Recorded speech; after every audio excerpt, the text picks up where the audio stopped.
Hello everybody! Yesterday we read the Gruffalo. Today's story is the Gruffalo child. Now he's had a little child, hasn't he? Shall we see what happens? The Gruffalo child.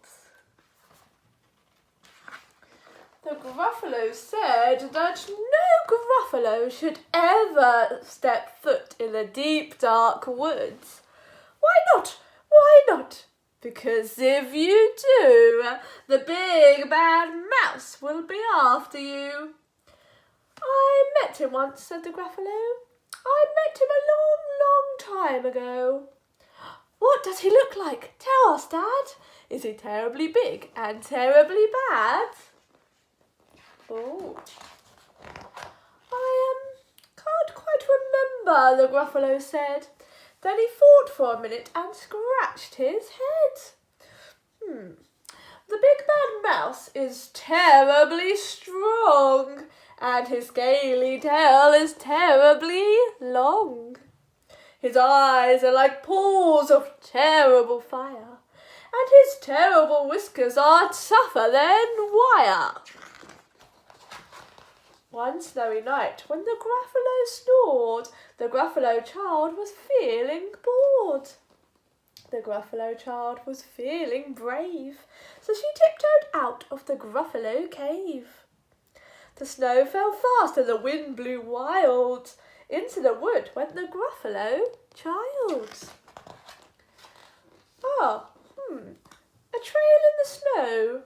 Whose is this trail and where does it go? A tail poked out of a log pile house. Could this be the tail of the big bad mouse? Is that the tail of the mouse? No, that's snake. Out slid the creature. His eyes weren't small and he didn't have whiskers. No, not at all. You're not the mouse. Not I, said Snake. He's down by the lake, eating Gruffalo cake. The snow fell fast and the wind blew wild. I'm not scared, said the Gruffalo child. Marks in the snow. Whose are these claw marks? Where do they go? 2 eyes gleamed out of a treetop house. Could this be the eyes of the big bad mouse? Do you think it's going to be the mouse? Who's that? Twit-twoo! Down flew the creature. His tail was short and he didn't have whiskers of any sort. You're not the mouse. Twit-twoo, not I, but he's somewhere nearby eating Gruffalo pie. The snow fell fast and the wind blew wild. I'm not scared, said the Gruffalo child. A track in the snow. Whose is this track and where does it go? Whiskers at last and an underground house. Could this be the home of the big bad mouse? Do you think that's where the mouse lives? Who is it? Out slunk the creature. His eyes weren't fiery. His tail wasn't scaly. His whiskers weren't wiry. You're not the mouse. Oh no, not me. He's under a tree drinking Gruffalo tea. It's all a trick, said the Gruffalo child, as he sat on a stump where the snow lay piled. I don't believe in the big bad mouse. But here comes a little one out of his house. Not big, not bad, but a mouse at last.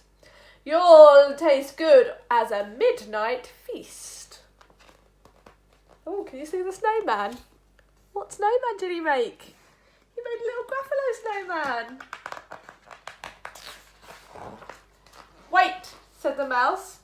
Before you eat me, there's a friend of mine that you ought to meet. If you let me hop onto a hazel twig, I'll beckon my friend so big and bad. The Gruffalo child unclenched her fists. The big bad mouse, so he does exist. The mouse hopped onto the hazel tree. He beckoned and said, just wait and see. Out came the moon. It was bright round and round. A terrible shadow fell onto the ground. Who is this creature so big, bad and strong? His whiskers are terribly long. His ears are enormous, and over his shoulder he carries a nut as big as a boulder. Whoa, that's a big mouse. The big bad mouse, yelled the Gruffalo child. The mouse jumped down from the twig and smiled. Oh, prints in the snow. Whose are these footprints and where do they go? The footprints led to the Gruffalo cave, where the Gruffalo's child was a bit less brave. The Gruffalo's child was a bit less bored. And the Gruffalo snored and snored and snored. Oh, he's fallen straight asleep with his daddy, hasn't he? Because he went on a very big adventure and found the big bad mouse. But we know the big bad mouse isn't really big, is he? He just tricked the Gruffalo. He hopped onto the tree and his shadow made him look really big and scary, didn't it? I hope you enjoyed that story. Bye, everybody.